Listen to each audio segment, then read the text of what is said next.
Do you have someone that you would take a bullet for? If you were to die for someone, they would really have to mean a lot to you, right? Without a thought to me, this person is my grandpa, Darwin Edward Peskin. He never calls himself Darwin, though. He always goes by Dar. Dar is 79 and has been teaching softball at Alma and Ithaca schools for most of his life, as well as playing sports throughout his whole life. This speech is about my grandpa, in case you haven't already guessed. I will be talking about my grandpa because of all the things he's taught me. A few things he's taught me is the importance of a good work ethic, how to get better at acting, how to be safe on the road while driving, and how to be there for someone, like he was for me. My grandpa really helped me push through life and bring out my true worth. Me and my grandpa do all kinds of work together, but most of it is yard work. We do all kinds. In the summer, we usually plant flowers.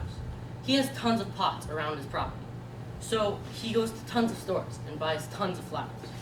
And we never really ever get to use them all because he buys so many. This summer, we planted trees back by our woods. We planted around 30, and as far as I know, there are about 5 alive. And he's hoping a couple will grow, and I will be able to show my kids when he's gone. One of the ones we planted grew in a pot with a tomato cage around it, and so we spent a good couple of hours trying to get the pot and tomato cage off, and I kept telling him to just try and cut the tomato cage, but he wouldn't do it. And sure enough, right at the end he did it, and it worked, so we got it planted really quick. He also has taught me a saying. It's why do something tomorrow that you can do today?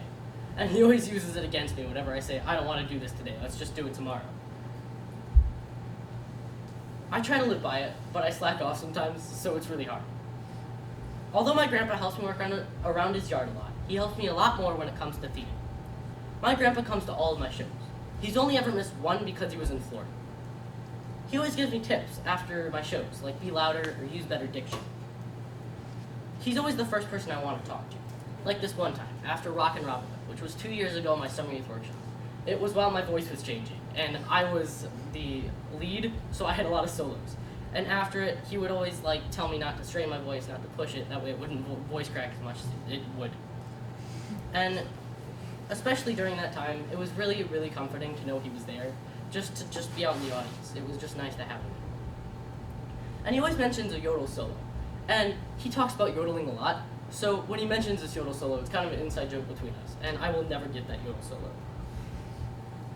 He always gives me tips on rehearsing too, like how to practice lines and how to stay healthy. Before Music Man, I hurt my knee, so he was always making sure I was icing it and not overusing it. He's taught me a ton about theater, but way more when it comes to driving. He's taught me everything I know when it comes to driving. We have an access road that goes back to our well houses, and that's my driving training ground. I've spent 20 minutes pulling into those well houses and pulling out and vice versa. And if I'm not straight when I pull out or pull in, he makes me do it again and again and again. He tells his driving stories while I drive. Like this time he was in driver's training, and there was this girl who was driving, and the driving instructor was trying to get her to go faster on the highway, but she wouldn't do it. So he went to go push on her foot to get her to go faster, and she managed to do a 180 on the highway and get to the other side without flipping the car. So he always tries to teach me how to not be a typical high school driver. He's taught me a saying about driving too. It's better to be late than dead. And I tell this to anyone who's always freaking about because they're late. He's always there for me when I'm driving, but here are some more instances when he's there for me. My great-grandma died recently, and she was my dad's grandma. Dar is my mom's dad, so two completely different families. He went to her funeral. After the funeral, we were all walking out, and he pulls me aside and asks if I'm holding up. When I give him my answer, he starts to choke up, and he rarely cries.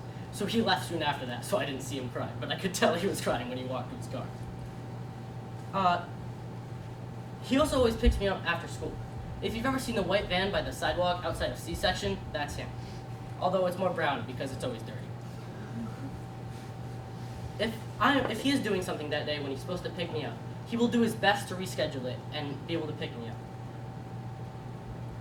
He lets me and my family use his stuff all the time too. I actually wrote this speech on his computer. My family uses his cat carriers and coolers all the time.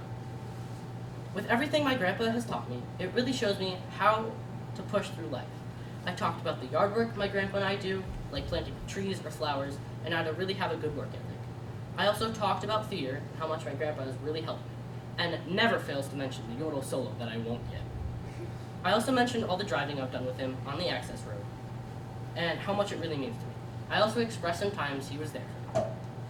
Taking a bullet means sacrificing yourself for the well-being of someone else, and to do that means you really need to care about the other person. Woodrow Wilson once said, "Loyalty means nothing unless at its heart it has the absolute principle of self-sacrifice," and I would sacrifice everything for my grandpa.